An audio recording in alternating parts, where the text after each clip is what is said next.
Black Politics Today. An eye for what's at stake in global politics and your source for the social, economic, and political impact of public policy on the African American community. Your host, Kelly Michael Williams, is a political strategy veteran with an undefeated campaign record and the political experience that spans nearly 3 decades, from Mayor Willie Brown in California to President Barack Obama in our nation's capital. So get ready for a fresh and honest approach on the politics that affect you and your family the most. Now, your host, Kelly Michael Williams. I led the fight to aggressively investigate all allegations of voter fraud and followed the law to keep our voter rolls clean. And I lost count of how many times I defended our voter ID laws in court against those who wanted to endanger the integrity of our elections. That's the record I ran on when I campaigned to be your governor. And after the November election last year, I knew, like so many of you, that significant reforms to our state elections were needed.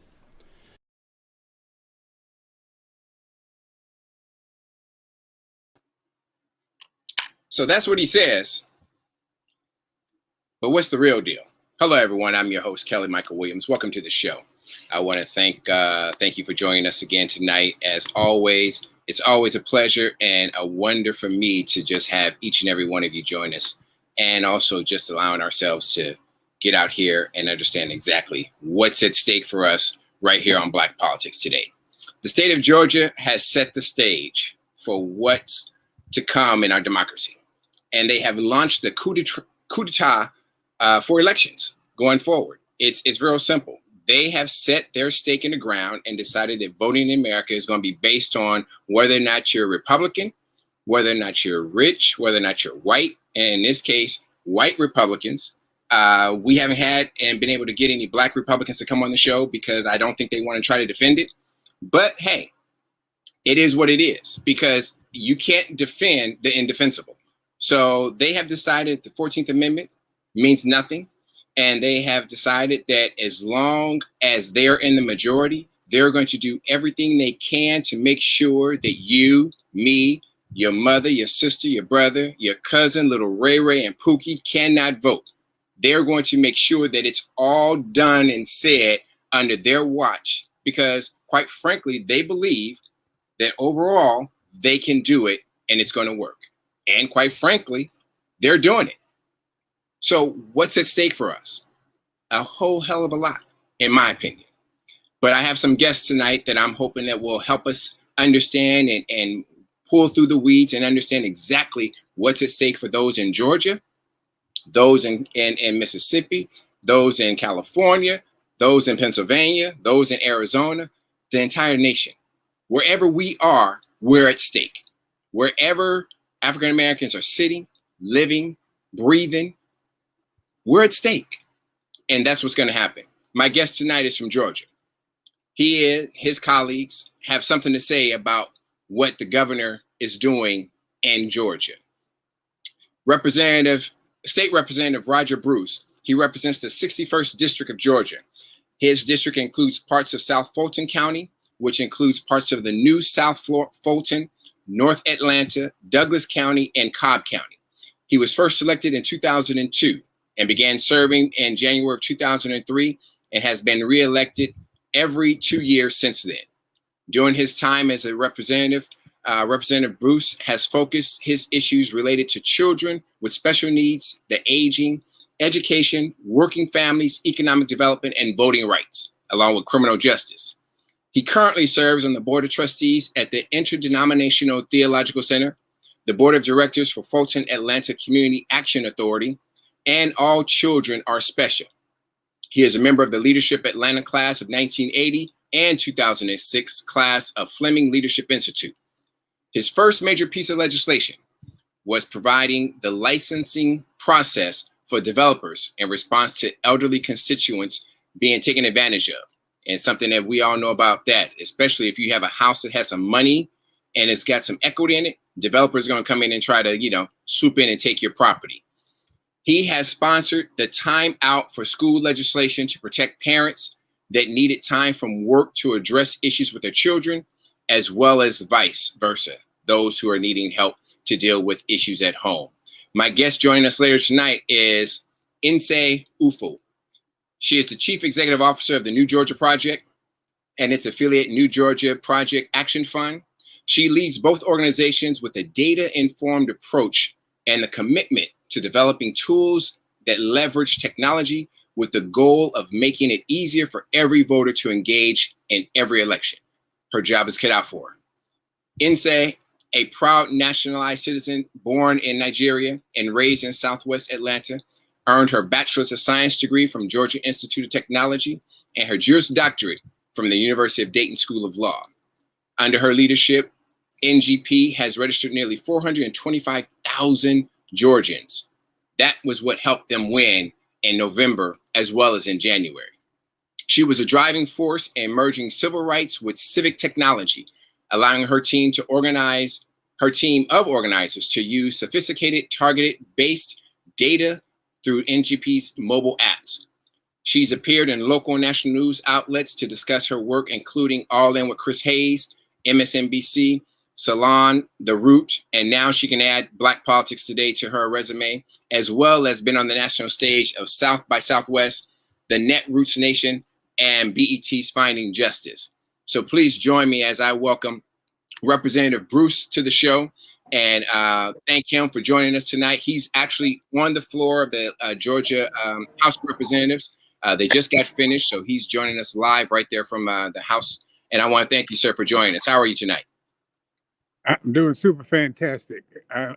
You're breaking up quite a bit, so hopefully we'll be able to get through this without too much trouble. Oh, thank you for letting us know. I'll have someone check on that. Guys, check that technology. Make sure we're connected strongly. We're all logged in, okay? Well, let me get right to it, and hopefully we won't have any problems. It may be just I'm talking so fast as well. We lost him. Maybe his connection. Okay. Maybe it was his connection that we were having problems with. But let me go ahead while we wait to get him back. The Georgia law, has so many little loopholes, things that just make no sense whatsoever. And it's really disconcerting to think about the fact that we've been in this country for so long that we're still fighting for what we were fighting for over 100 years ago. And it's crazy that we still have to do that. And fortunately, we were able to get Representative Bruce back. Thank you, sir. All right. How you doing? Right. Let's hope it works this time. Okay. All right. It looks like it may be that connection there in the dome. Is the House does the House floor have a Wi-Fi connection there for you? Well, I'm on my iPhone, so okay. Let's go ahead and talk before it cuts us off again. All right, let's do that. So you heard your governor. I played your governor as we started. You heard him talking about how he has put stuff in place, and he was the first to ask for the changes. But Kemp is implying that there's some fraudulent absentee balloting going on, and yet he doesn't mention anything about what's actually fraudulent about the election. Talk to us about this legislation and how it's impacted Black America in Georgia. The whole thing is predicated on a lie, started by the former president, and I hate even calling him that, but he was. But the reality is that it's predicated on a lie that says that there was some kind of mass fraudulent actions during the presidential campaign, and that's just not true. And so all of these areas are trying to scramble to take advantage of that lie. And I think in large part, that Donald Trump, he just wasn't smart enough to figure all of this out. This was basically I really think what's going on is that the Republican Party knows that they are at risk in all of these elections, local elections, and federal elections because of him. And so I think they're just seizing an opportunity to try to uh, twist the votes or shift the votes so that they have a better chance of winning. That's all this is. It's predicated on a lie. It is a lie. And I think that's what's happening. Exactly, and that's what we see happening across the country. 43 states, 250 bills. What was the law before this one went into place in terms of early voting and absentee voting? What were you able to do prior to the signing of this bill? The early voting, was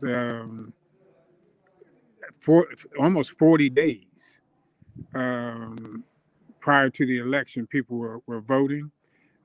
People were able to get a absentee ballot without having to have an excuse. You just applied for it, saying that you needed to vote absentee, and you could get it. They had the drop boxes in several convenient locations where people were able to take those absentee ballots and just drop them in a drop box. There was absolutely no evidence or instances that were reported where any of those methods were in any way compromised. And now, those things are being eliminated because of this this legislation. And they've even gotten to a point where they've made it a crime if people are standing in line waiting to vote. Sometimes it's hot out there. People are tired because the lines are too long. And, so people were taking food and water. And now that would be a crime. You could go to jail for providing these people with water. Yeah, what was the justification for that? I mean, because they're saying that the only people who can provide water are the poll worker. I mean, the county workers that are poll working there, but they're working trying to make sure everyone gets a chance to vote. When are they going to? Nobody can provide water. They're trying to imply that you can bribe somebody with a bottle of water or a hamburger, and if your vote can be bought that easily, something's wrong. Something's truly wrong. Something is truly wrong. Now, he also said that they're expanding voter access by guaranteeing 2 Saturdays of early voting and an option for Sunday voting. So if you're guaranteeing Saturday, why couldn't they guarantee Sunday? Well, and in both instances, you can't go by what's being said. You got to go by what's in the bill. And the reality is that it does not expand. And it's giving some places the ability to actually change the hours of operation. And some of them are talking about operating from 9 to 5. And as you know, 9 to 5 is typically the work time. So, you're not really expanding, you're just saying you are. And that's a problem too, because we all know that 9 to 5, or as I read in some part of the bill, 7 to 7, those who are single parents and have kids, they're not going to be able to get there and take off 9 to 5. Those frontline workers that we've noticed and have found out about through COVID and this pandemic, those folks aren't going to be able to take off of work and stand in line for hours to vote. That's correct, because they lose their job. Right. And they may not be able to get there on that 2 Saturdays as opposed to the 40 days that we had before, those 2 Saturdays of the month that they arbitrarily pick for early voting. And they get to pick where those Saturday voting places will be. So you have some large counties, if they put those voting booths, so to speak, in a area that it's not close or convenient to the population. And unfortunately, whether we like it or not, you can tell who lives where almost by the zip code. And so if they say, okay, we're not going to put one of these Saturday polling places in this zip code or to treat this zip code, we're going to put it over here. It just creates too much opportunity to rig it. And, and that's kind of how I see this bill in its entirety. It's almost like legalizing a way to rig the vote. Right. And I mean, they essentially, that's what they've done. They've legalized it to a certain extent.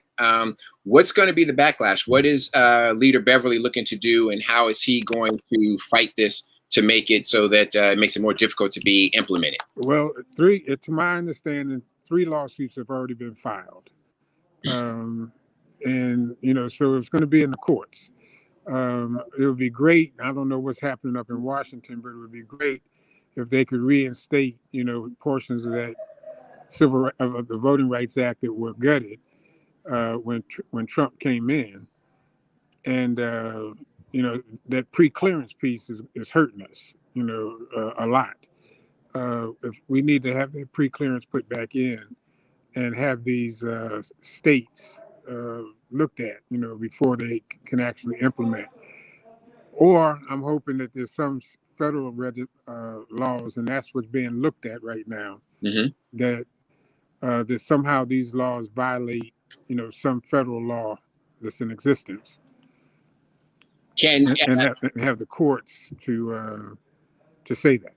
Right. Now, will they be able to do that? Because if they're implementing the federal law, or if the federal statute can apply, will it still be able to apply to your state statute and what you're doing on the state level? Well, the federal laws, supersede state law. Right. So the hope is that there is something in current federal law, in the 14th Amendment, or I think they looked at 3 or 4 amendments and said that this Georgia bill violates 3 or 4 current federal laws. And so you got to take it to court and see if the court agrees with you. That's going to be, prayerfully, with them being able to actually go and file, that will at least delay the inaction, if they can get a stay, delay the inaction of the bill. Right. But they've already filed for that. So now it's a question. We're waiting on the judge to respond. But what will be the message to the voters there in Georgia to let them know that it's status quo for now? You can continue doing what we did before to make sure that you don't lose any ground come 2022. And of course, we know that Stacey's probably going to run, may or may not, inference or even Mayor Bottoms, whoever may run. We know that someone's going to be running on the Democratic side to try to take Kemp out, to try to get rid of this. What will be the message that you guys have to deliver? That we still have to go out. We have to vote. We have to turn out in large numbers. Until the court does actually stay that law, that is the law in Georgia. So we have to make sure that people understand that this is no different than it was 50, 60, 70 years ago, where they wanted you to count the jelly beans in the jar. Right. They're putting obstacles in front of us, and we have to work around those obstacles and show them, again, that we are willing to do whatever is necessary to be able to make sure that our vote is counted. And that's the message is, if they're telling us we have to stand in line, then we stand in line. If they're telling us that we can't give out food and drink, then bring your own food and drink. Just do whatever it is that you got to do so that you can cast your vote. And what about the message, or the idea, not the message, but the idea around how many machines are going to be in these polling places and the drop box? Because I read that it said at least 1 drop box per county, but it's also located in a state building. So that it's not open all the time. Right. It's not open all the time. Nor is it open on weekends. That's what I'm saying. It's not open all the time. It's like I said, the blessing will be if the courts just say that this whole thing needs to be stayed until they have time to review it. And if that's the case, then we are status quo. And that's what we're hoping that the judge will do. So in the elections that will come, how will you guys deal with the number of machines that are supposed to be in the particular polling places. I know that there's current law says I think one per every 250,000 or something of that nature. Something close to that, yeah. I don't know the exact number, but something close to that. Yeah, how are you guys going to change that so that it allows more machines in our community, because we always get the malfunctioning machines? Well, Georgia just bought all these brand new machines, and so But they broke down the first election. Yeah, they bought these, and then after one use, they say that something's wrong with them. Right. But and see, that's the other thing that's interesting about this whole thing. Every single policy that's in place now for elections that they are challenging, they put them in place. Every single one of them, and all of the machines, they bought the machines.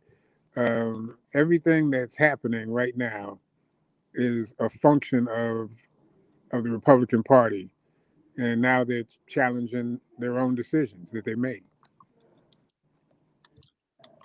It's crazy to see that they really don't do anything different. They keep trying to repeat the same things over and over again, well, what seems to happen is that they put stuff in place, and then when we learn how to work around it, like I said, right.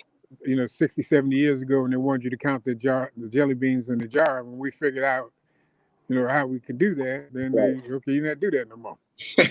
And so it's the same thing. I was watching a movie the other day. I don't know if you've seen it. It's called The Butler. Have you seen that movie? Oh yeah. And I was watching the movie, and everything in that movie is based on what was happening in the 50s and 60s. Right. And I'm sitting and I'm watching. I said, well, that's the same crap we're dealing with right now. And so it is. If Martin Luther King and Malcolm X and all of those folks could come back right now and see what's going on, they would be like, wait a minute, I thought we took care of this before we left. I thought we did this. Right. So let me ask you about your bill, HB 77. It's an election bill. Superintendents may permit any elector in the county to vote in any precinct of the county, which the elector chooses. How is that going to pass through your House and Senate now, given the new bill? And well, what's interesting, the chairman of the committee where that bill is sitting came to me today, and I mean, out of nowhere, I was actually surprised.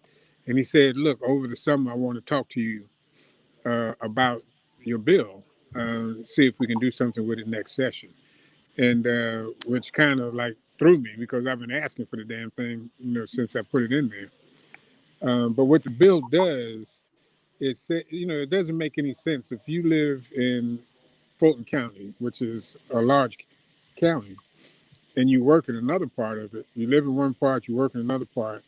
It doesn't make sense for you to have to go past 3 or 4 polling places to get to your polling place to cast your vote. With today's technology, and we've shown that it's done. We do it with early voting. You go any one of the early voting locations, you give them your address, and then they give you the ballot associated with your address. And what my legislation does, it just says that we can do that on election day as well. I think it's a great piece of legislation. I hope it passes. I think partially, like you said, the chairman coming to you saying, "Hey, let's talk about it next summer." They just want to kick that down the road, because they certainly don't want to have something come up in 2022 forward. Yeah, I think what they're trying to figure out is if they can take it, if it helps them. If it helps them, then they'll do it. Well, that's true too, because anything, like you said, anything that's going to help them, they'll certainly go after. Yeah. I've had these discussions with folks out of Pennsylvania and Texas. What can be done to ensure that we get the right number of polling machines in our community? Can there be a new bill put out, an amendment put out to increase the number? Because one per every 250,000 seems. Well, we are. Today is Monday. We're in day 39 right now. We only meet for 40 days. Right. and we're in day 39 right now. Okay, so tomorrow is your last day of session? Well, tomorrow, we're not here tomorrow. We're going to be doing committee meetings all day tomorrow, but we're back in session on Wednesday. Okay. And that will be the last day. So the likelihood of something new probably won't happen. Was that something that you think is feasible to bring up in the new session? The new session will be in January. Polling booths or polling machines, voting machines? Well, we're going to be able to see with there's municipal elections coming up in November of this year. And we'll be able to see, what deficiencies we have on the machines. But the next statewide election is not until next year after we're in session. So we will have time to look at it. Let me play this from your governor and get you to comment on the back end. They're threatening to boycott Georgia businesses in the middle of a pandemic because they oppose election integrity. According to them, if you support voter ID for absentee ballots, you're a racist. According to them, if you believe in protecting the security and sanctity of the ballot box, you're a, quote, Jim Crow in a suit and tie, end quote. Representative. Yep. Is there anything else but to call him Jim Crow in a suit and tie? Well, at this particular point, you have to understand they're trying to defend what they're doing, and what they're doing is wrong. And it's hard to defend what you're doing if what you're doing is wrong.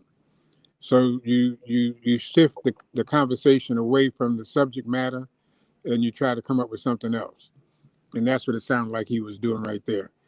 Instead of dealing with the content of the bill that we are challenging, he's talking about Jim Crow and other stuff, and that's just deflection. Right. And how is Representative Cannon doing? She was arrested when she tried to knock on the door, something very ridiculous. But how is she doing, and what's happening there, and what's an update on that, if you can give us one? She seems to be doing fine. But what's interesting? I was looking at, a video of her knocking on that door, and it was her and the police officer. And then when he decided to arrest her, about 4 or 5 other police officers came.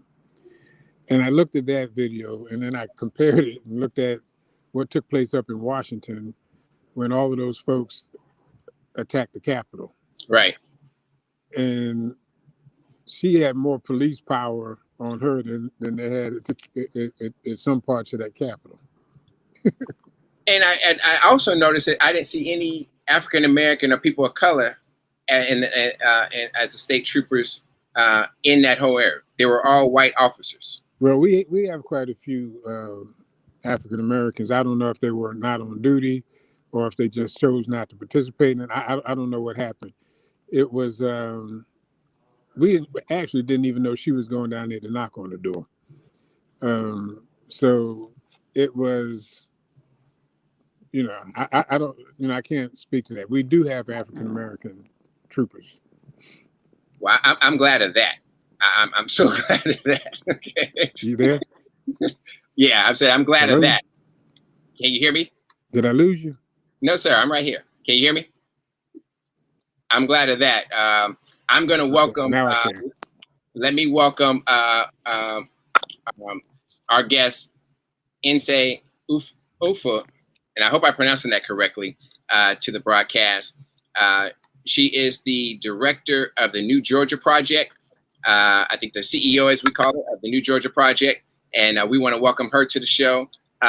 Welcome. And am I pronouncing it right? Nsé Ufot? So yes, it's Nsé Ufot with a hard T. Ufot. All right. Welcome to the show. I'm just going to say Nsé, if you don't mind. I don't mind at all. That's my name. I answer to it. Right. Thank you so much. We appreciate you coming on the broadcast. As you may have heard, I was speaking with Representative Bruce and talked to him about the representative being arrested and what's going on. What is your take on this legislation, and how do you see it impacting Georgia voters as well? Oh, it's a trash bill. It is completely, there's nothing redeemable contained in it. I am now convinced that voter suppression, suppressing the Black vote, suppressing the youth vote is the central organizing issue for the right in this moment. That we've seen disinformation campaigns and misinformation campaigns that have the power to destabilize governments, that have destabilized governments, foreign governments up to this point. And that is exactly what we're seeing here in the United States in this moment right now.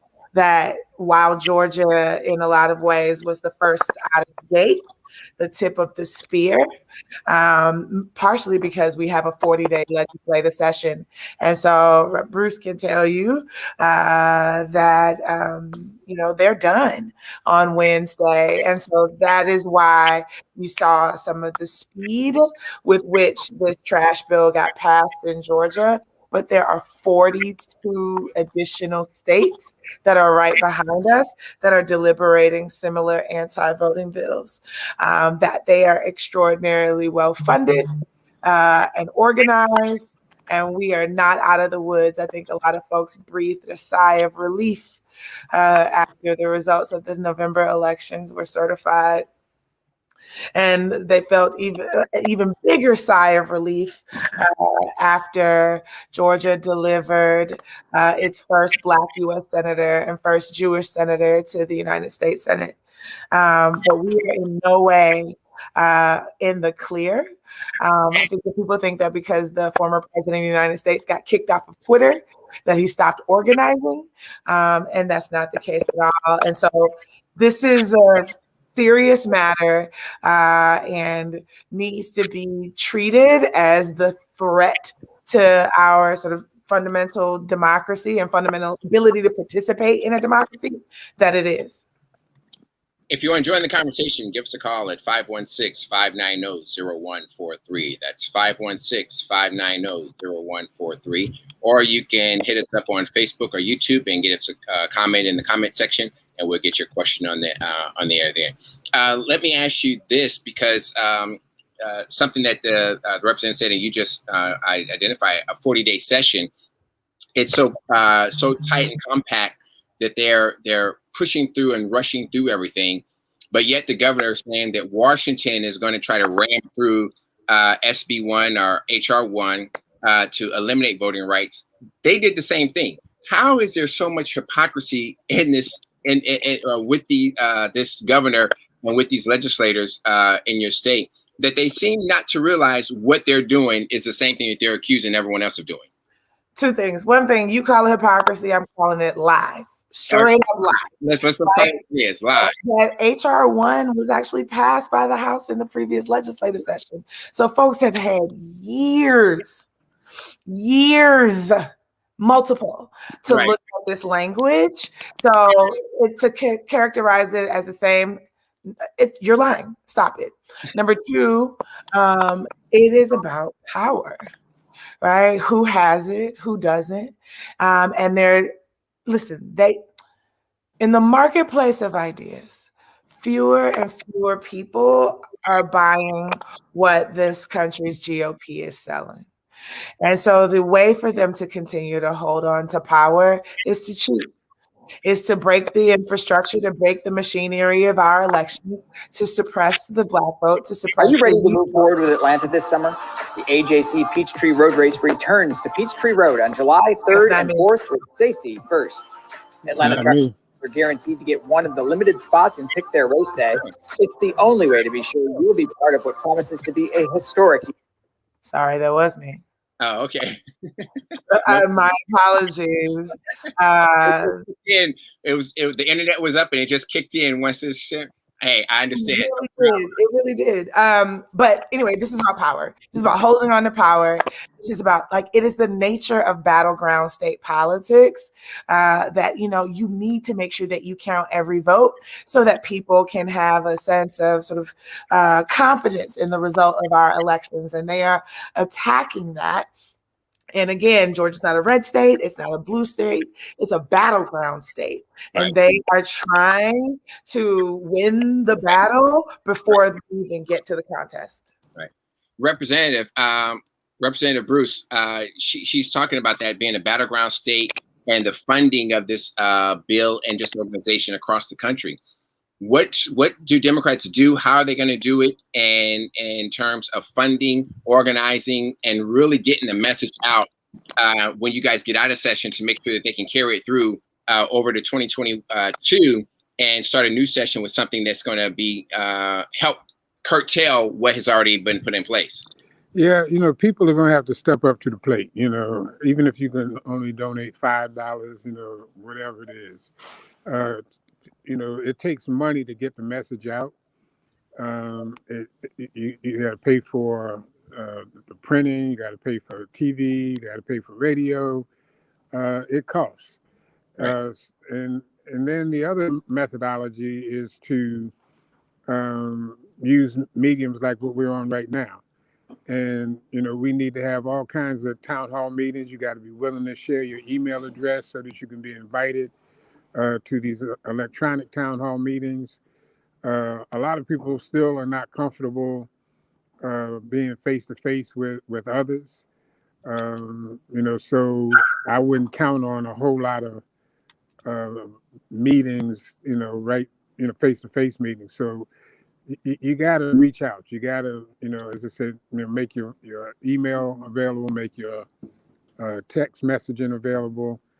And just communicate. And Fume Nisi, the whole idea of being able to get out there and you guys did an excellent job last cycle, and being able to get out there and register folks to vote and move the needle the way you did. What do you build on this time around? Because you put in so much energy to make that fight happen, where you can elect Senator Warnock and Senator Ossoff and get Joe and Kamala elected.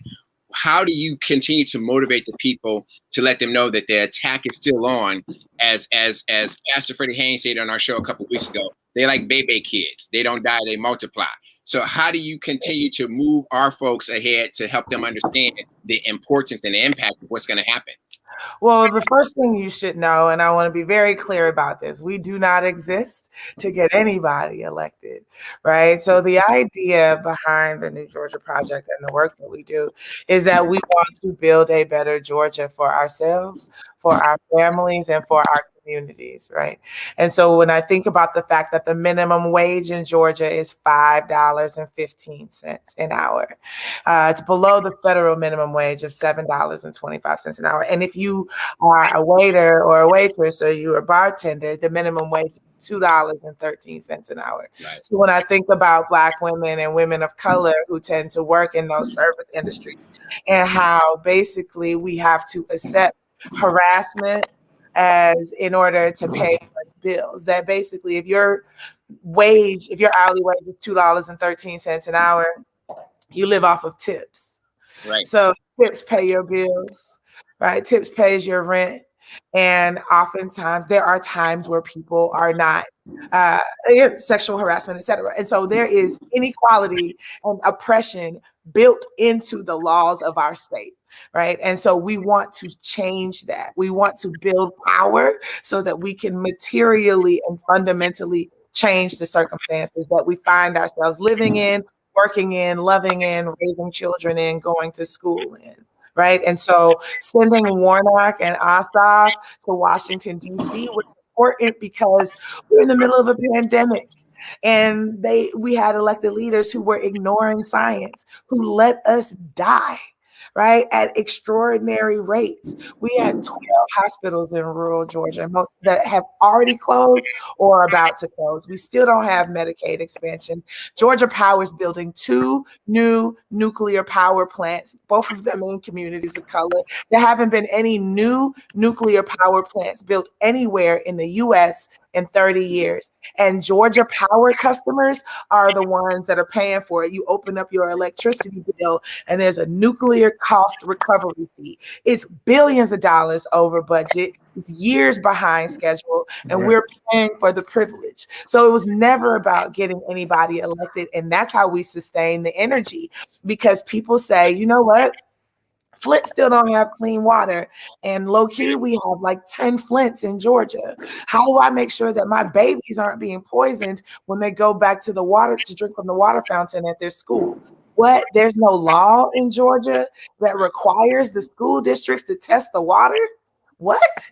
So that each individual school board has to take it upon themselves, right? So that is why we do what we do. And that's why not only with the 500,000 people that we registered to vote showed up in November, people were all worried and nervous about whether or not they were going to show back up in January.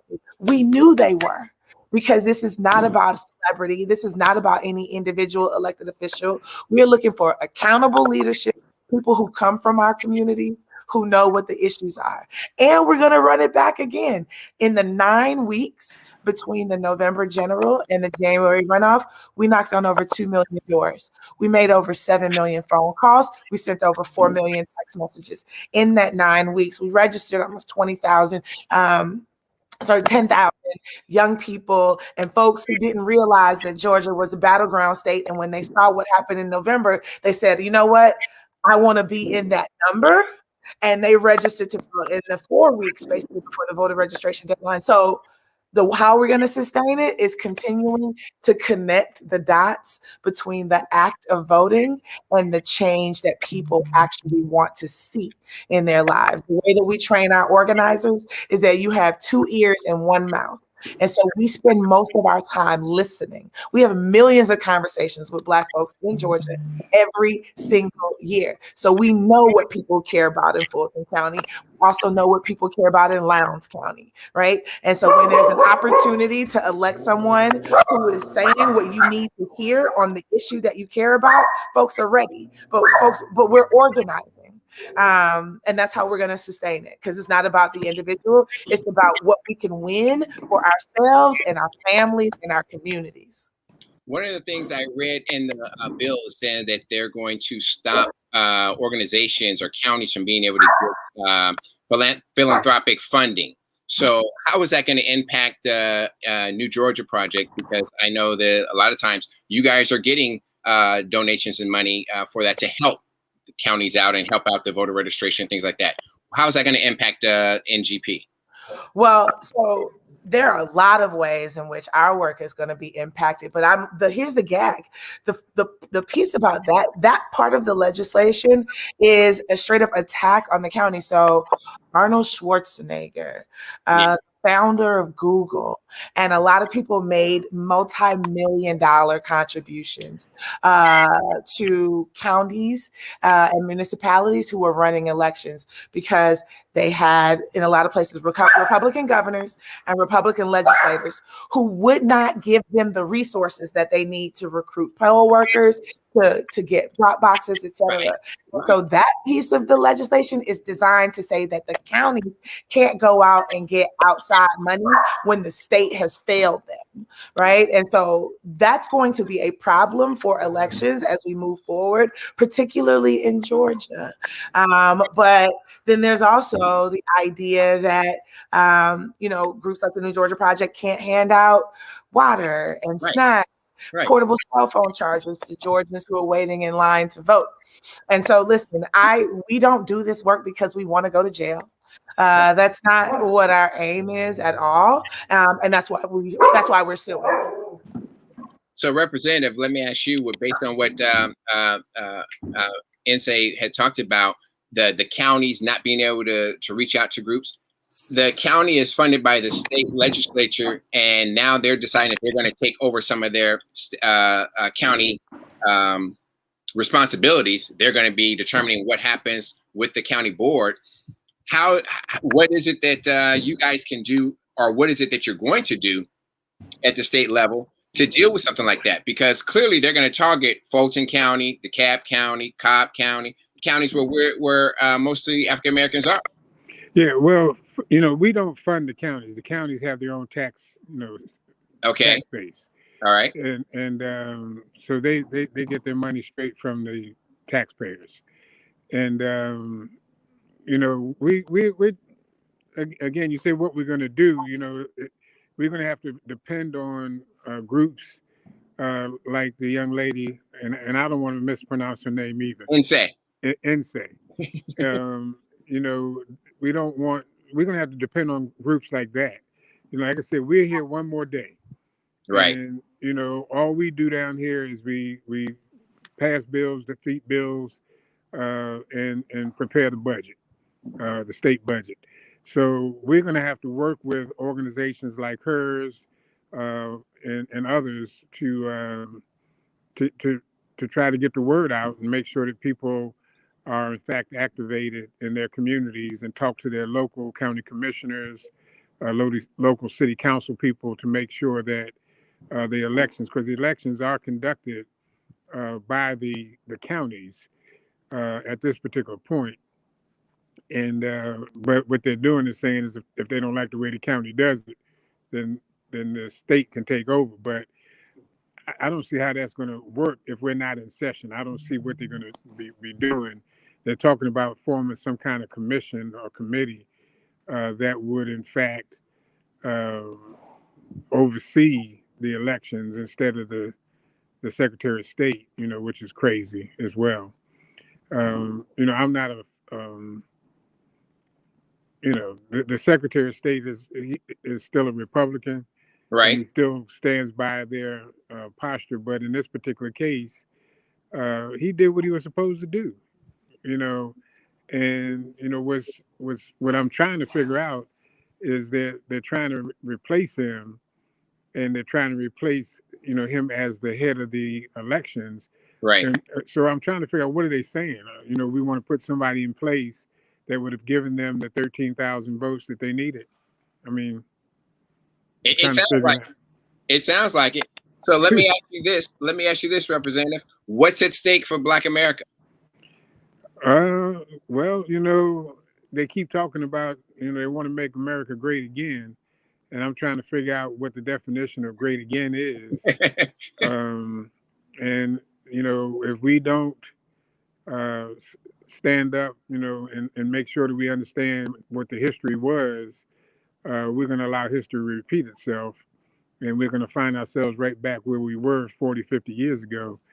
So that's what's at stake. We've got to make sure that we are active in our communities all the way down to dog catcher. Any elected position that exists. Yes. I don't care what it is. We have to make sure that we're, at the table and participating in large numbers for every single one of them. I agree with you wholeheartedly, because I think that a lot of times what happens is that unfortunately, when Democrats do get in power, we don't have the same venom that the Republicans do to want to go ahead and make them, they say, treat others the way you want to be treated. My position is, since they want to treat us this way, we need to get in power and treat them the same way. We need to put our foot on their necks, put our knees on their necks, and choke them out the same way they try to choke us out. Inse, let me ask you real quickly too, what's at stake for us as you look to move forward, and as you look to make sure people get awareness? What's at stake for Black America and Black Georgians? Right. I would say this is for the whole ball game, if you will, that, throughout this, 247, 248 year experiment that we call America, the United States of America. Right. It has been an experiment. I like the way you say that too. It's an experiment. It has been a constant push to expand the definition of citizen, right? Who has the rights and responsibilities and quite frankly, the protections of citizenship, right? And I think that, while we just commemorated the 400 years since 1619, when the first enslaved Africans touched these shores, it has been a constant push to sort of have our government acknowledge and affirm our humanity. And some folks are like, I am human, I am divine, I don't need it to be affirmed. But what I don't want is to pay for the privilege of having the state take my life before it's my time, right? That when I think about Black women in Georgia, that Georgia's Black maternal mortality rate is not just the highest in the country; it's damn near the highest in the world. So, wealth is not a predicting factor. So you can be a wealthy Black woman and still be more likely to die in childbirth in Georgia because of our racist healthcare system, and quite frankly, our racist country. And so what is at stake is our ability to not just survive, but to thrive, right? That to stop fighting the same fights that our predecessors, that our ancestors, that our elders have fought. Right? That we are looking for a government of, for, and by the people. And guess what? Black folks in this country are the people, right? And so that, I think, is what is at stake, that our lives depend on it. They just started the Chauvin trial today, right? Where in the Minneapolis Police Department, who we pay, stood on that man's neck for almost 9 minutes, and he lost his life. And they're still calling it the George Floyd trial. The people are still trying to try this man and his life, even though he's no longer with us, as opposed to turning an eye onto the state, again, the government that we support with our tax dollars. So what is at stake is moving to a place where the proper definition of citizen absolutely 100% unquestionably includes Black folks in this country as well. Wow, you've said it a lot. How can people get in contact with you, and how can they follow the New Georgia Project? We are New Georgia Project on all of our platforms.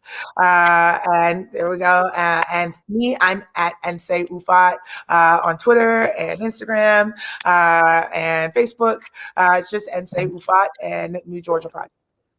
I want to thank you. Representative Bruce, how can we get in contact with you as well? Just go to my website, rogerbruce.net, and all my contact information is right there. I want to thank both of you for joining me, because I was actually watching the trial earlier today, and we had asked Senator from Seattle, she was going to join us because she's introduced a bill to track the fatalities as well as use of force in Washington State. So it's something we're going to be looking at next week as well. But I want to thank both of you for joining us tonight, because I am so grateful to have you, as well as get the insight and understanding, because quite frankly, we need to know what's going on in Georgia. You guys are going to start leading the nation, because you are, like you said, a battleground state, and what that means is that we're going to be battling for the next few cycles until we can turn the hands of time and turn the clock over and get folks to recognize how powerful their vote is. And I know that you don't want to say you elect people, but I'm going to say you help get people registered to vote so that they can elect people. Absolutely. And do what they need to do. So I'll say it that way for you, so I don't mess up your 501c3 for you. Okay. Nsay, can you? Yes, Representative. I was hoping that Nsay would be able to send me a text or something with her contact information. I'd like to be able to talk to her some more. And I don't mind putting. Oh, I'm sorry. Hold on, Nsay. I don't know how you got muted. I think you're muted on your end. Sorry, I said I would love that. I just put my phone number in the chat. Don't put that on the men's bathroom wall in the Capitol. You know how they coming from.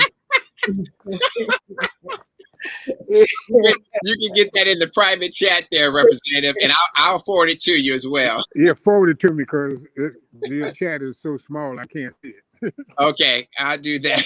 I will do that.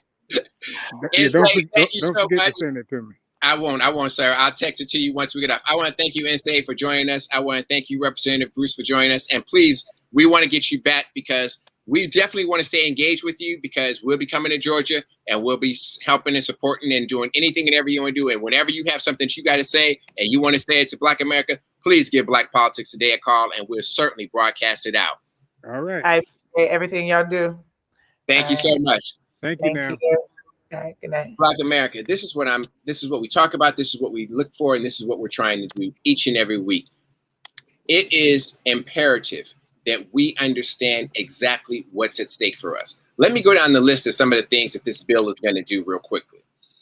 This bill is going to make it basically 65 and over disabled or in the military or overseas can request a ballot. But now what has changed now is that you can only request a ballot 11 weeks out.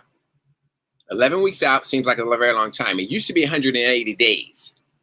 But here's the other deal, is that you have to return that ballot now 12 days before Election Day, where it used to be that you could return the ballot the Friday before Election Day. And as many of you know, in your states, you can return that ballot on Election Day. As long as that ballot is received by Election Day, before the polls close, it's valid. Well, in Georgia, no, you have to return it 4 days ahead of time. You have to return that ballot by Friday, 2 Fridays before, or in this case, 12 days. It used to be 5, now it's 12 days beforehand. The other thing about that is that they've condensed when the county can send out. So they say that 65 and military can do 11 weeks. The regular folks, the counties can't begin mailing absentee ballots until 4 weeks before the election. It used to be 7 weeks. Now it's 4 weeks. So you got 4 weeks before, but now you have 12 days that has to be received. So you really only have 2 weeks. And you know how many of us get. You'll get that in the mail. You'll put it on your counter or on your desk or someplace. And your mind will tell you, I've got until Election Day to put it in. But you don't have Election Day to put it in. You only have 2 weeks to really put that in. You actually only have 12 days. The same 12 days that they're making you now return it by, that's how many days you have in order for you to get that ballot filled out, completed, and turned in. The other thing is state and local governments cannot send out unsolicited absentee ballots. As you heard the representative say, last year or last election cycle, they were able to send out ballots to anyone who requested it. And also we were in a pandemic. So if you listen to the governor in the videos I show, he's saying that, they're making it, expanding it and making it easy for everyone to vote. That's what he said. They're expanding it and making everyone easy to vote, but yet they're saying that you can't send out an absentee ballot to everyone. Country. In Georgia, we maintain accurate voter rolls. H.R. 1 would ban our state from doing that. H.R. 1 would turn the keys over to Georgia elections to Washington, D.C., and that is exactly what the opponents of our common sense election reform want.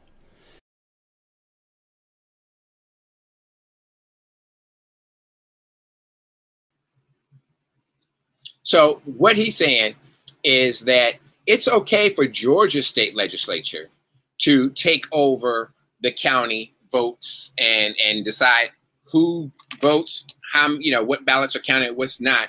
But it's not okay for Washington to put in place the ability for everyone in that state to be able to vote.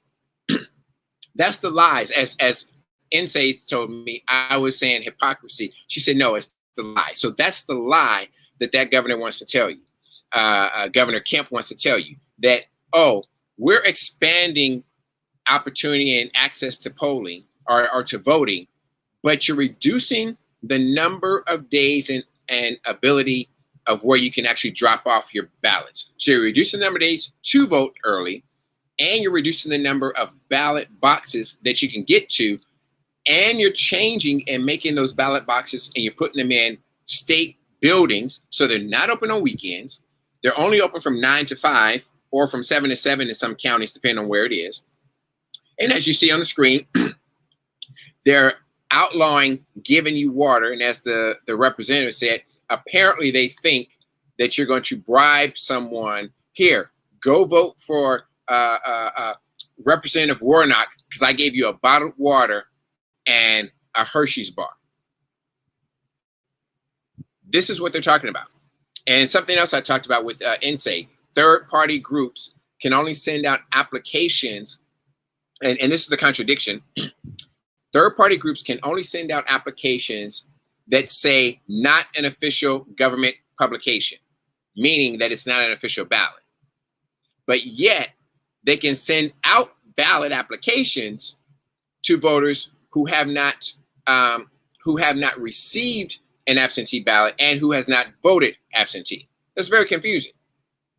So what they're trying to do is they're trying to limit and take off the ability for third-party organizations like New Georgia Project from being able to send out absentee ballots to groups, churches, and communities to be able to go out there. And they're also stopping busing to the polls, the souls to the polls, the busing, and being able to pick up people and bring them to the polls. They can't do that either.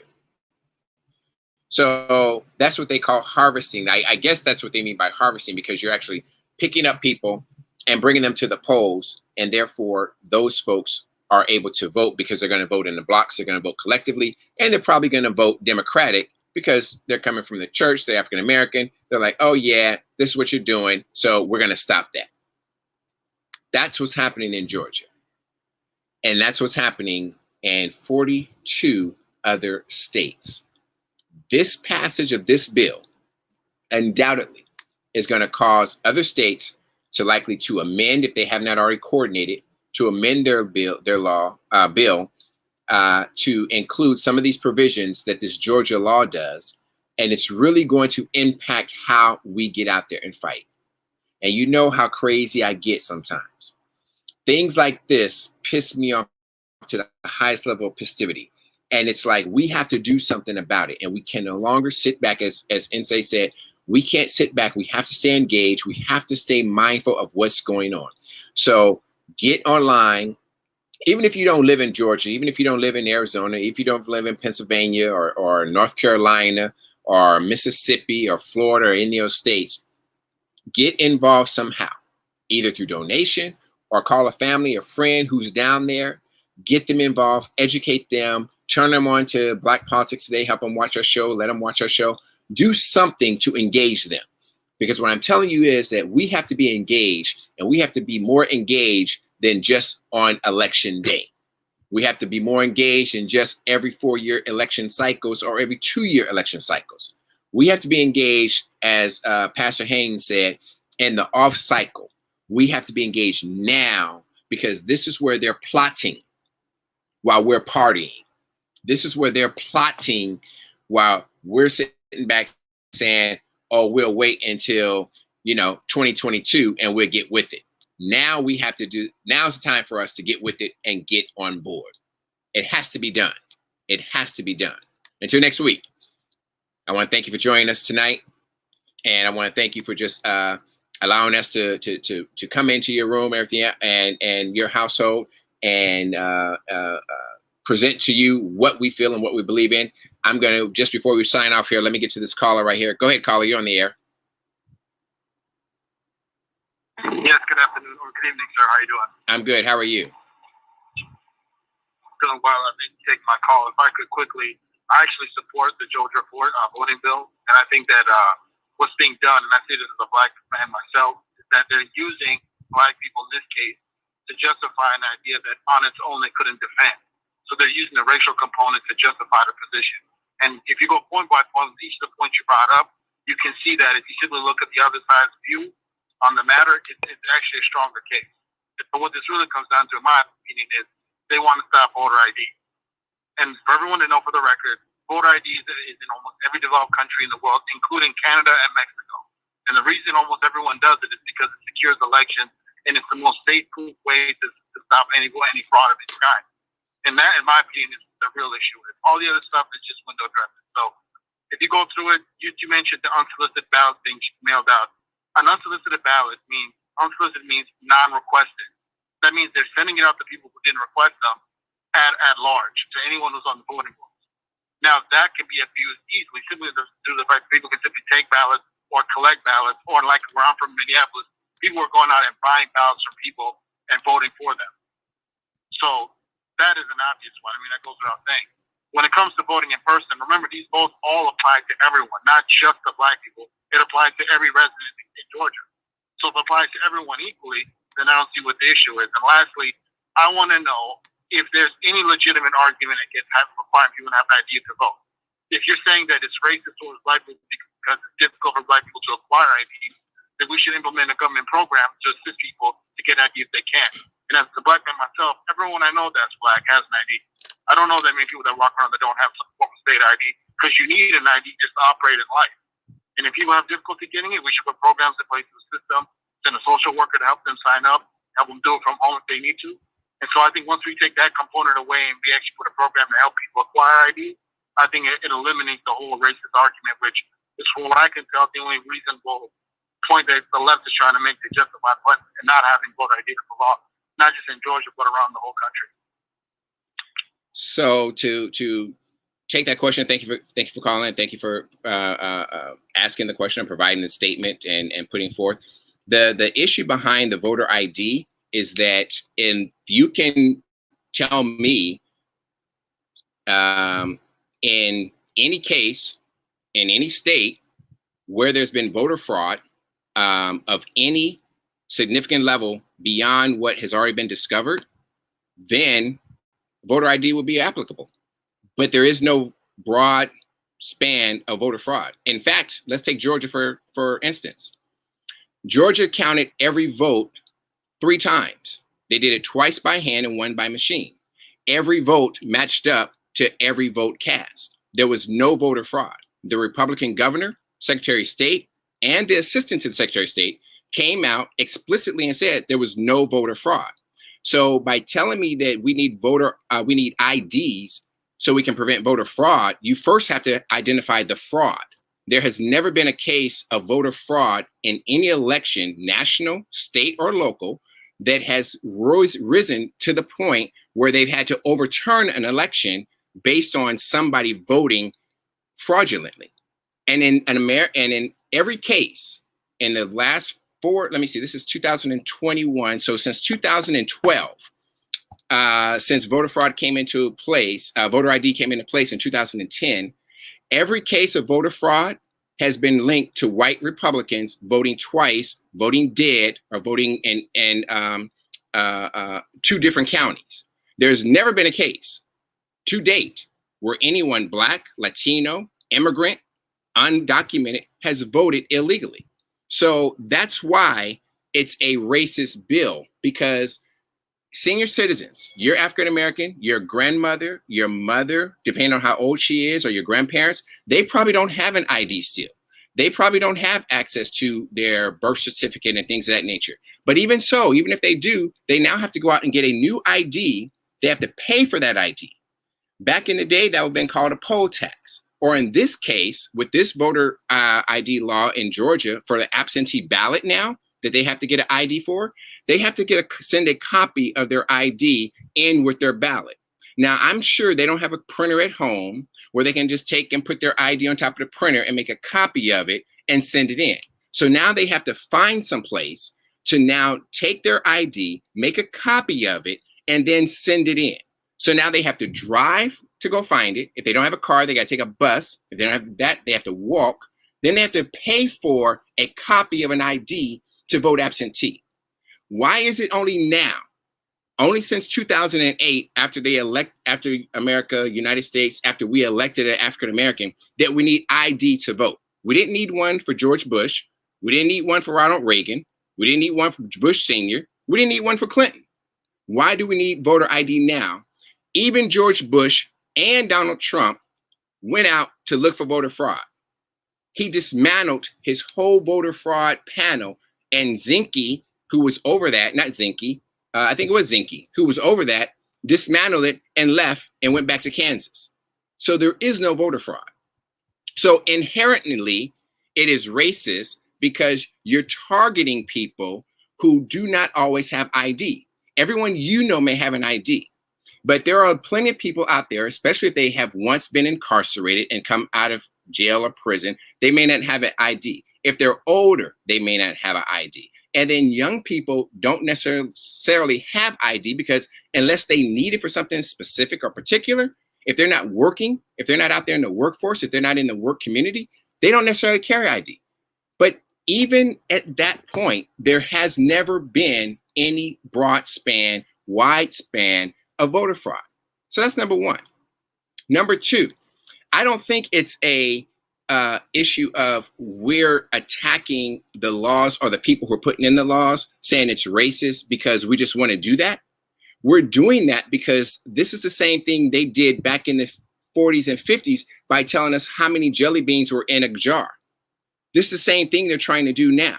Tell me, why is it that the day that they want to stop voters from going to the polls is on Sunday? Because that sows to the polls. Why is it Sunday optional? The governor just said it. I just played the video. He said you get mandatory 2-day Saturday voting, but you only get optional on Sunday. Why is it optional? Why is Saturday mandatory? The weekend, as far as I've known, is 2 days, Saturday and Sunday. So why are they giving you Saturday but not giving you Sunday? Because Black people go to church on Sunday. After church, they collectively come together and they go to the polls. Why is it that they're saying you can no longer transport anyone to the polls? They're saying you can no longer transport anyone to the polls because they know souls to the polls generates 2,000, 3,000, and 4,000 votes every Sunday during early voting. Why are they now saying that you can only vote from 9 to 5? If you are actually in the business of making voting more accessible to people, to the voters of your state, then you let people vote when they can vote. You don't tell them you can only vote 9 to 5 when everyone's at work. And if you're a frontline worker, or if you're an hourly worker, or if you're a minimum wage worker, you can't take off of work from 9 to 5 to go vote. Even if your state or city guarantees you the 2 hours that they're supposed to, you could lose your job, or you're losing a significant amount of pay that you're already barely making it, since Georgia at $5.25 an hour won't even raise their minimum wage to the federal minimum wage. And you won't have Republicans even raise the minimum wage to $15 an hour, which is a livable wage. You cannot get people to the polls and you cannot work. So that's poor whites, poor Blacks, poor Hispanics, poor Asians, young people, and old people will not be able to vote. So yes, it's inherently racist. And as a brother, and you don't understand that, I'm perplexed as why you would think that those things are okay. Okay, so to make it simple, let's start with your vacation about fraud. Number one, fraud in this last election in particular due to COVID and the whole unsolicited mail-in ballot was where the abuse really ramped up, which is what led Republicans to do what they're doing now because of the outcry amongst Republican voters. I'll give you an example. In most state houses around the country, in state Supreme Courts, the Democrats argued to remove the requirement to have a postmark date, to have the actual ballot received on the election day, and to take away signature verification, and to essentially eliminate any other safety measure in place to actually verify that the individual is voting out of who vote on that name is that individual. Hold on, Carla. So when you talk about intent, can I interrupt you 1 second? That established intent. Can I interrupt you 1 second? Are you there? Yeah, no, go ahead. Okay, so let me correct you. Because in the states, and I assume you're talking about Georgia, Pennsylvania, Arizona, I believe those are the states you're talking about, or Michigan.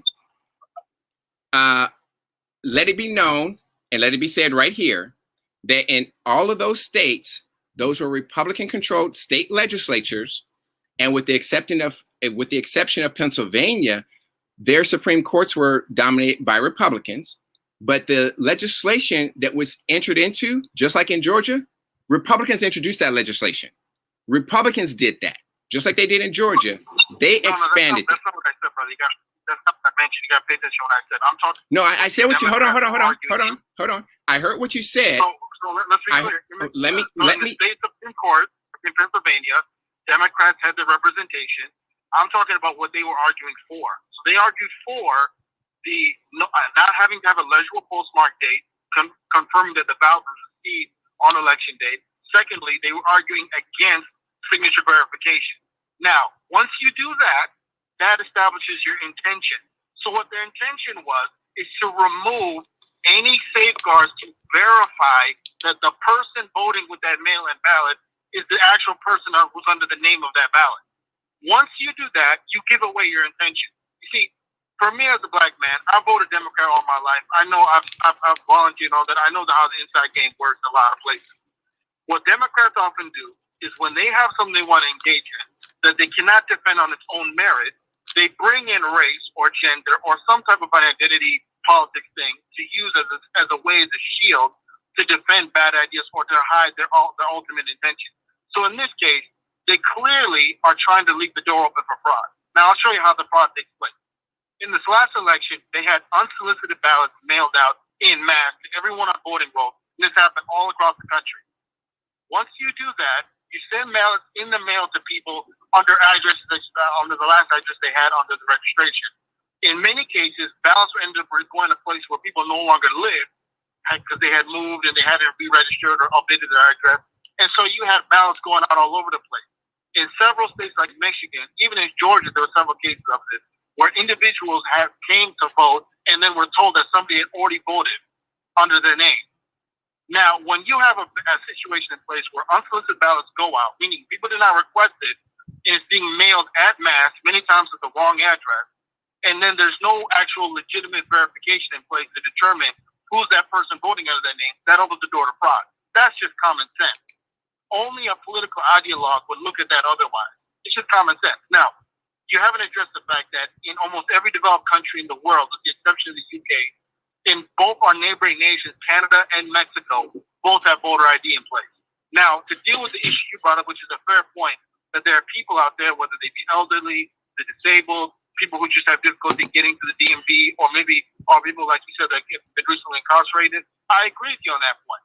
So that's why I feel like there should be, and I advocate for, a program in place to assist people in getting government ID. And that's not just for the voting. That's just in general life. Every person in America should have an ID because it makes life easier. Because you need an ID just to operate in a lot of avenues. So I'm all for assisting those people to get that. And my point is, if that program is put in place, now what's the argument going to be? There is no argument. And because, in my opinion, the real intention ultimately is the Democrats do not want to safeguard this thing. Because if and I'll use an example. Let's take legal immigration. Democrats publicly will say we don't support illegal immigration. We want it to stop. But when it comes to putting in safety measures to actually prevent it, whether it's securing the border, changing certain policies to no longer incentivize people to try to enter the country legally, they resist it, therefore leaving loopholes open. So it's like a shell game where they say one thing, but their actions say another. So in this, Democrats are saying we're against voter fraud. We want votes to be, the integrity of the votes to be in place and so forth. But their actions tell you otherwise. And people that are not ideologues, whether on the right or left, can see for what it is. And I'm telling you, this is clear as day. And it's a shameful the way they're using black people in this situation as a shield for a bad idea that by themselves they could not defend it. And I'm sorry, brother, that you as a black man decided that you're willing to allow your people to be used in this manner by these people this way. I don't like racism in either form, whether it's racism for people who think that their race is superior to ours, or people that use the soft racism of the low expectations bigotry, where they think that for black people we're so stupid or dumb or we can't operate in society like anyone else can, and then they use that as a way as a justification for their own agenda. I don't appreciate that either, because it puts shame on our people. So the same way you're trying to flip it on me, I can flip it back to you. So I don't like it when people use our plight for their own ends, not for us. This is for the Democrats' own power and benefit, not to benefit us in any way, shape, or form. We're just a convenient tool in this case, is because the racism card is a great weapon politically in America now. And that's what they're doing. So I just want to I'm sorry, bro. It goes both ways. Bro, let me say this. Democrats don't have to use the racism card. There's racism in America. Racism hasn't gone anywhere. It's real. So unless you think that it is not real, they're not having to throw out the racist card. We can see racism every single day.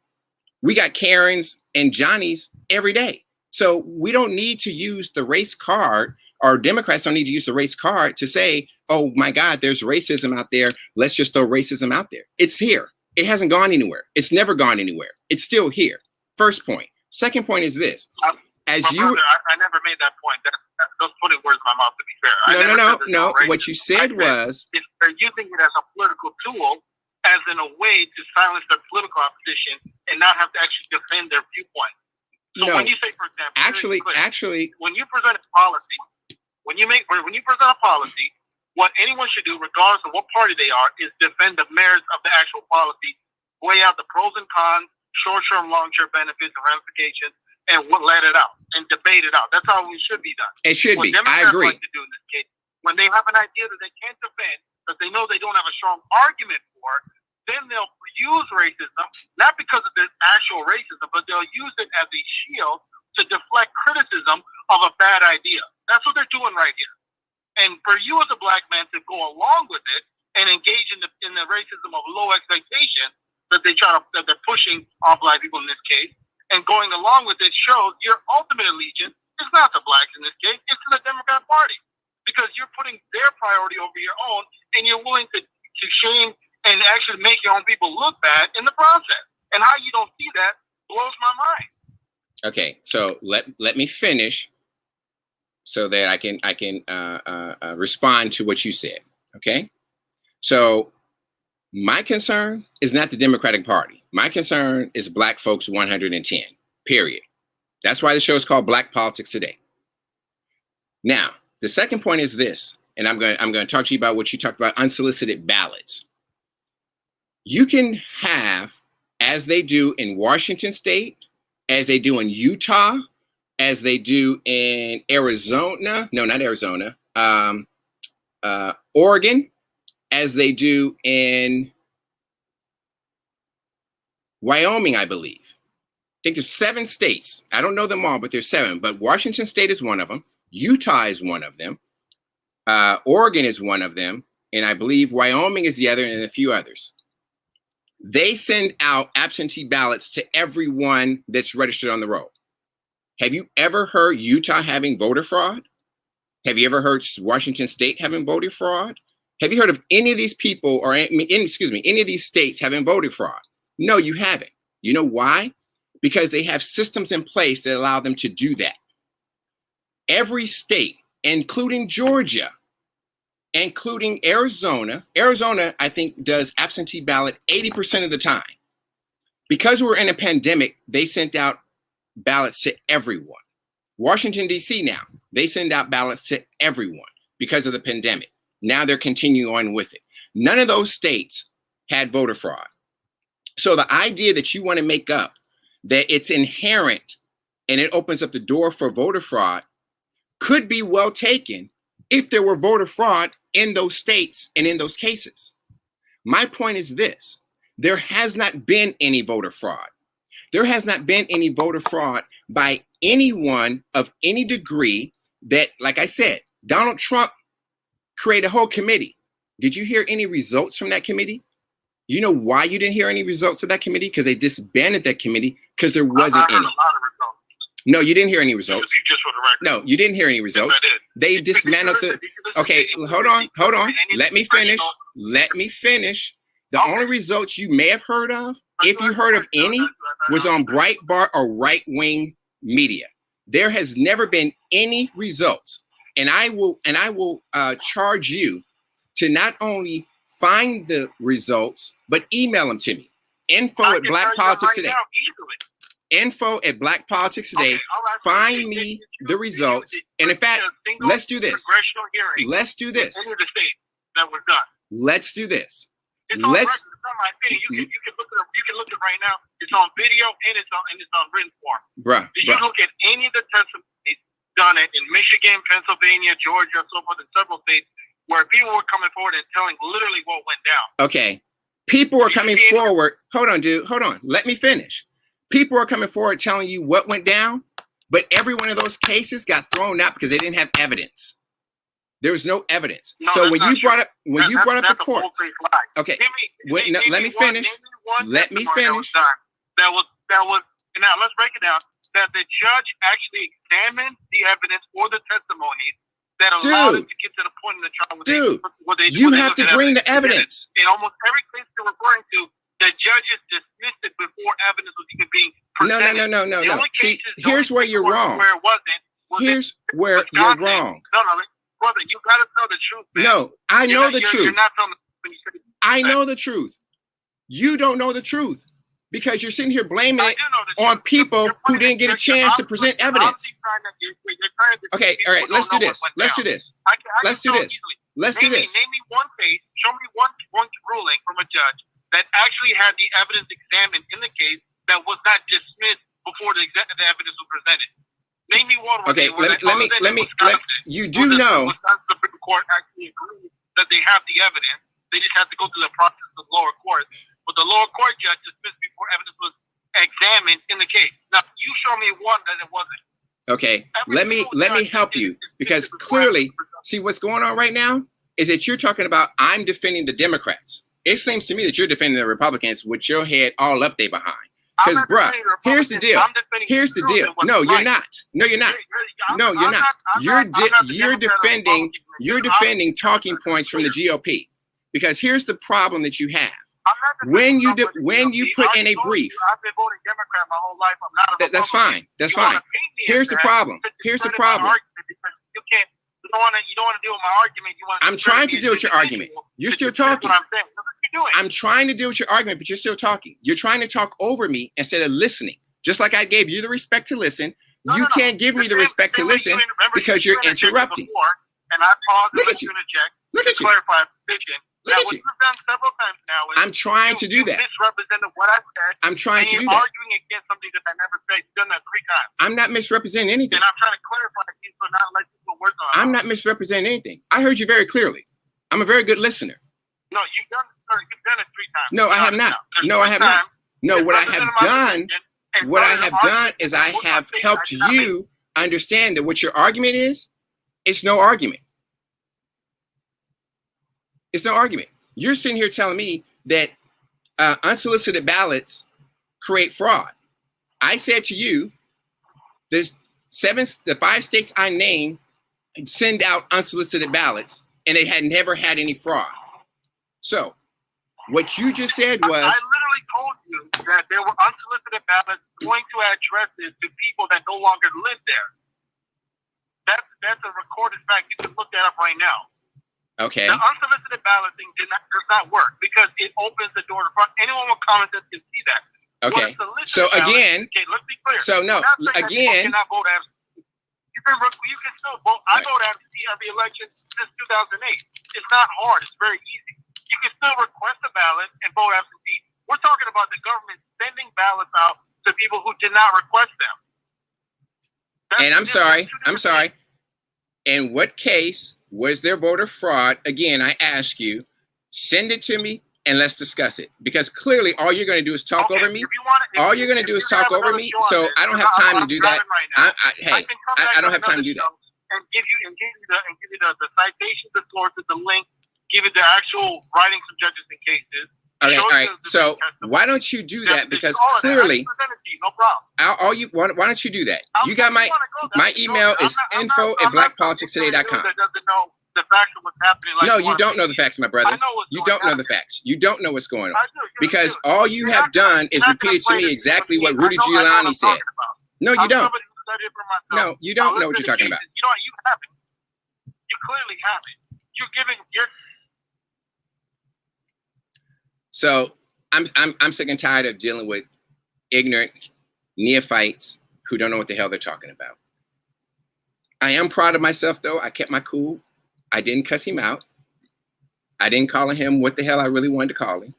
So I think I did pretty good. You know, I think it was okay for me to, you know, just sit there and listen to him. I was very patient. I listened to him. He interrupted me. He wouldn't let me talk. He kept trying to tell me, oh, you're misrepresenting what I'm saying. No, I'm not misrepresenting what you're saying, dude. What you're saying is full of crap. And what you're saying is you don't know what the hell you're talking about. So here's the bottom line. Let me do this before we end the show and sign off. He said unsolicited ballots inherently create fraud. I asked him very simply, if Utah can do it, if the state of Washington can do it, if Oregon can do it, if Wyoming can do it, why hasn't there been any fraud? He couldn't answer that question for me. He said, I misrepresented what he said. No, I was giving him an example of what he was saying, which was that unsolicited ballots create fraud. Those are the states that are out there that mail out absentee ballots to every registered voter on their roll. On their roll. Every registered voter on their roll. There has been no fraud. Secondly, he said that Democrats are using race for immigration and illegal immigrants and things of that nature. I was going to say to him, unfortunately, I wasn't able to. Bush tried to pass immigration reform, and he had Republican-controlled Senate and House. It didn't work. Trump tried to pass immigration reform. He had the House and the Senate, and it didn't work. So how in the hell are you going to try to charge Democrats with the fact of they're somehow doing something or imposing something onto the country of illegal immigration or illegal immigrants, and we're just using race as a problem? I don't see how that works. Again, invalid point. Then he went to identity politics. We're doing identity politics because we're talking about racism. And that's when I said to him, there's racism in America. Tell me where there isn't, show me where there isn't, and then we can have a discussion, because there isn't a case where you can say racism doesn't exist. The idea that he wants to say Democrats use identity politics, excuse me, Republicans use identity politics too. Gun control, abortion, same-sex marriage, all those are identity politics, okay? There is an identity for which they use to gain or to destroy politically. That's identity politics. It's not just racial, this identity politics. But he doesn't know that, because he's sitting there sipping up, drinking hook, line, and sinker these Republican talking points. Everything he just said. You went to the courts and the judges wouldn't even allow the evidence to come in. I'm sorry. When you present a brief, with the evidence of what it is you're arguing. Now, if that evidence, quote unquote, is not legitimate or valid evidence, then your case gets thrown out. He wants to sit here and argue with me that, oh no, they didn't get a chance. They weren't allowed to. Oh no, they didn't have an opportunity to give their case and show their evidence because the Democratic courts threw it out. No, dude, Republican courts threw it out. Your test tube, baby. I'm sorry, I'm getting there. I'm sorry. Okay, I'm calmed down a little bit. But you little jack, Republican judges, Trump-appointed Republican judges threw it out. Pennsylvania, Georgia, Arizona, Michigan, Milwaukee, or Wisconsin, Nevada, Trump judges threw it out. And you want to sit here and try to tell me, oh, Democratic judges threw it out. They didn't want to listen to it. They didn't want to hear it. There was fraud. They even said so. Okay, so let's give him what he's saying. One person showed up with Rudy Giuliani, wherever the hell she showed up at, saying my ballot was stolen from me and somebody else voted for me. Okay, that's one vote. I'm sorry, I think Joe Biden won by 11,000 or 12,000 or 45,000 in Michigan and 14,000 in Arizona and 11,000 in Georgia and 10,000 in Nevada. So one person coming in saying, oh, my vote was taken. I'm sorry. Does that constitute a constitutional amendment to the Voting Rights Act? I don't think so. But hey, we'll see what he has to say next week. I was going to invite him on the show. If he had shut up long enough, I was going to say, all right, send me the evidence. Let's have you come on the show and we can discuss it live on the broadcast next week, 7 p.m. Be there. But his dumb ass just want to keep on talking nonsense. Look, folks, get out there, register, get involved, stay engaged, empower yourself. The one thing I will say about what he said, educate yourself on what's out there. Educate yourself on the public policies, on the issues, on what's happening, because if you don't and when you don't, you only hurt yourself and your community. So get out there, get engaged, educate yourself, empower yourself, and look to yourself for answers that you need. I try to help you get the answers by sending it to you or giving you the platform and having the experts or the people who know to come on here. You can ask them questions. You can text, comment and do things like that. I try to do it that way. So certainly if you out there, if you have comments, if you want to be, talk to us, certainly help us get on. Come on the show, log into bpt.com, join us live each Monday night at 7 p.m. Eastern time. I was like, hey, Betty, how you doing? I'm sorry, I was too engaged. I didn't see your questions. I didn't see what you got on there. Thank you for your patience. Girl, let me say, this guy on the phone clearly not understanding. Tell him the fact check. Exactly. That's what I tried to do. But you know what? he was doing what he's doing. Educate us. Don't give up on them. Oh, I'm not going to give up on you, sisters. You know, I ain't going to give up on you. I got you. I got you, Betty. Thank you, my sister. We need to talk. We need to talk. I got something to talk to you about. But as I said, folks, you know, pay attention, listen. Don't listen to fools like that because clearly they want to spew out talking points and they don't know what the hell they're talking about. Because if he did know what he was talking about, he wouldn't have come back saying voting and everything else is they're just using it as race. When we all know that racism is alive and well. The trial of David Chauvin started today. Do I need to say any more? I need not say any more. But I got to get out of here. My time is up. I want to thank you for listening. I want to thank you for joining us. Thank you so much.